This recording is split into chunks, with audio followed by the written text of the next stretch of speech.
Hi, Michelle Glass here, and you have made it to the final episode of our Chapter 4, Lecture 4 series. And our topic here is what is described as the cytoskeleton. And then also we have some surface features to look at. So these are structures on the outside of that cell membrane, and also then looking at how some cells connect to each other. So to begin, we have a structure called our cytoskeleton. The cytoskeleton, cyto means cell, and then the skeleton here is not like our bony skeleton of our body, but it's instead a protein fiber skeleton, but it has kind of some of the same jobs as our skeleton, and so that's how it's getting its name. These protein fibers are providing structural support to the cell and also assisting in movement. So remember, we looked at those vesicles from the rough ER being transported to the Golgi, and then vesicles from the Golgi being transported out of the cell. That would be one example of some movement that has to happen internally inside of the cell. We also see that cells can move through their environment, or parts of the cells might move in that external environment. So we'll see that as well.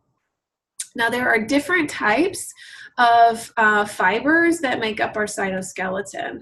So let's talk first about what's called our microtubules. Microtubules are going to be found in our animal cells, organized in a location at what's called the centrosome. So the centrosome is something we see in animal cells, but not plant cells.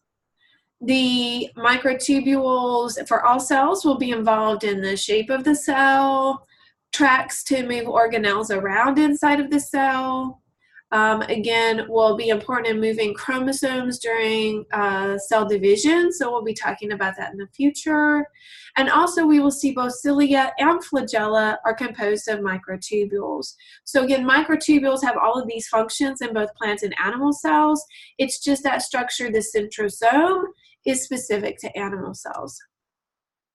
So here we see an example of the structure of cilia. So again, these are composed of microtubules. They're important in some external movement. We see that our paramecium have these to help propel them through the environment. But we'll also see that you can have a stationary cell but has cilia that's creating some movement.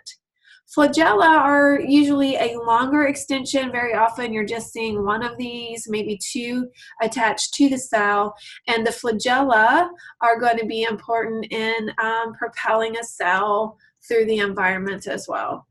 Flagellum would be the singular version of this term. In addition to our microtubules, we also have what are called intermediate fibers, or excuse me, intermediate filaments. These are found mostly in animal cells. They're helping to reinforce cell shape and also anchor the organelles. And then our third category is what's described as microfilaments. Microfilaments are going to be important in supporting the cell shape, and they're also important for animal cells that don't have a cell wall, really adding some structure to that cell.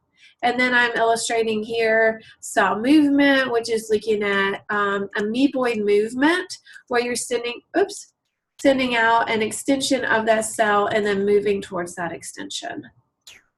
So we'll see that in protists as well as animal cells. Moving into those surface structures, we have what's called an extracellular matrix, which you can abbreviate as ECM. This is found outside of the cell membrane. It's composed of glycoproteins, so this is going to be carbohydrate protein molecule, and polysaccharides, which we know are our polymers of carbohydrates.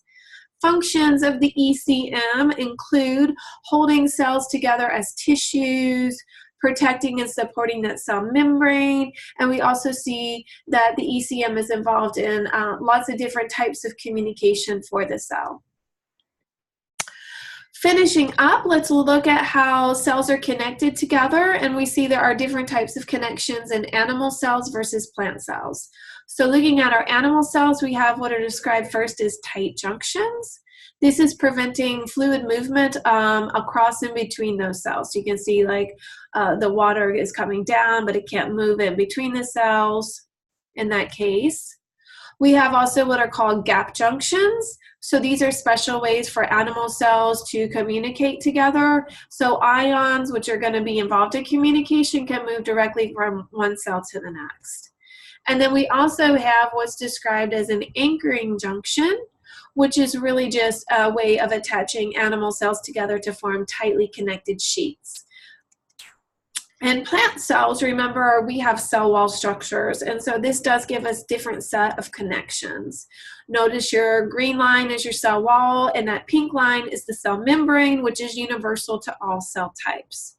In plant cells, we have special types of connections between these cells called plasmodesmata, so that's our plural form. So these are actually gaps in the cell wall. Those connections are connected through with cell membrane, and then you have free movement in between cells. So in our plant cells, we see that they are connected together in this way and freely communicating with each other in this way. And that is it for chapter 4.